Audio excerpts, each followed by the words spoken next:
Masya Allah. Yan. Si Kuya Mark. Ito yung mga nuluto mo, Kuya Mark. Oh. Masya Allah. Oh.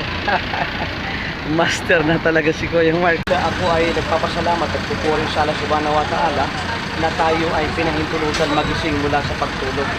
Ang katotohanan dyan, Kuya Mark, wala namang sinong taong may kakayanan na magising tayo, di ba? Sapagkat ang totoo dyan, marami ng mga taong hindi na umabot sa mga araw na ito. Kung papasyalan natin ang yung simenteryo dito, halos isang barangay na sila doon. Maraming mga mayayaman. So, ayan. Alhamdulillah, ako'y nagpapurit papasalamat sa Allah subhanahu wa ta'ala na tayo ay nakita. Ang katotohanan dyan, ito ay dinakda, pinahintulot ng Allah subhanahu wa ta'ala na magkita tayo upang maibahagi ko sa iyo ang kagandahan ng reliyong Islam.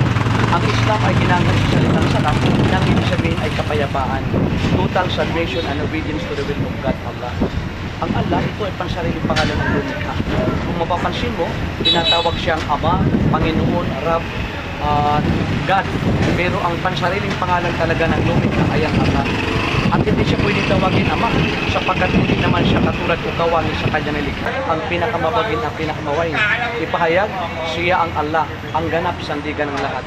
Ang Allah ay hindi katulad o kawangin sa kanya nilikha. Kaya hindi siya pwedeng tawagin Ama. Ang Ama, yung mga hayop, tapos mga tao, yun ang pwedeng tawaging Ama sapagkat sila ay mga nilikha lamang ng Diyos. Pero ang Allah, siya ang tagapaglikha. Siya ay, ang tawag sa kanya ay Allah, pansariling pangalan ng lumikha. Kaya, nais kong ibahagi sa iyo na sa dami ng iba't ibang sikta bansang Pilipinas at sa iba-ibang sulok ng daigdig, nais kong ibahagi sa iyo na iisa lamang ang aprobado, ang perfectong reliyong binigay ng Diyos sa katauhan, ang Islam. Ang Islam ay hinango sa salitang salam ng ibig sabihin ay kapayapaan. Kaya ano yung ating naririnig ng ibang sikta, relihiyon?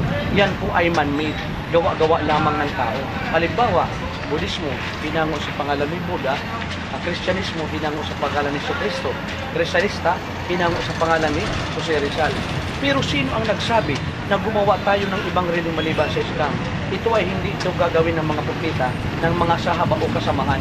Sapagkat sinabi ng Allah subhanahu wa ta'ala, وَمَا يَبْتَغِي غَيْرَ الْإِسْلَامِ دِينًا فَلَنِ يُقْبَلَ مِنْهُ وَهُوَ فِي الْآخِرَةِ مِنَ الْخَاسِرِينَ. Sino man ang magnais gumawa ng ibang relihiyong maliban sa Islam, ito ay hindi tatanggapin mula sa kanya at sa kabilang buhay, siya ay kabilang sa mga talunan. Kaya ibig sabihin, nais kong ibahagi sa iyo na iisa lamang ang aprobado at perfectong relihiyong binigay ng Diyos sa katawan ang Islam. Opo.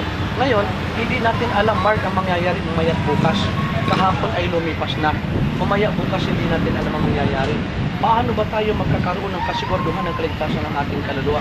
Simple lang, kung paniniwalaan natin na walang ibang Diyos maliban sa Allah at si Propeta Muhammad ang huling sugo ng Allah, bibigkasin mo ito mula sa kaibuturan ng iyong puso ang La ilaha illallah, Muhammad Rasulullah, sa awan habang ng Allah. Kapag tayo ay binawian ng buhay, makakaasa tayo ay maninirahan tayo sa paraiso.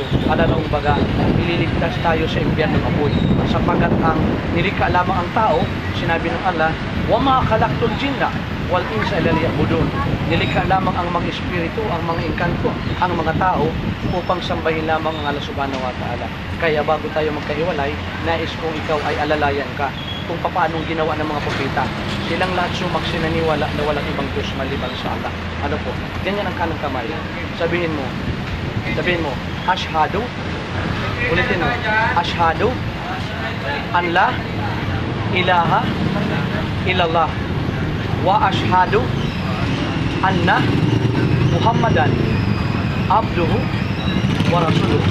Ako'y sumasaksi at naniniwala na walang ibang Diyos na dapat sambahin maliban sa Allah.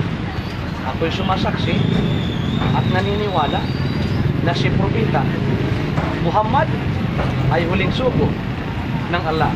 Allahu Akbar. Assalamualaikum warahmatullahi wabarakatuh.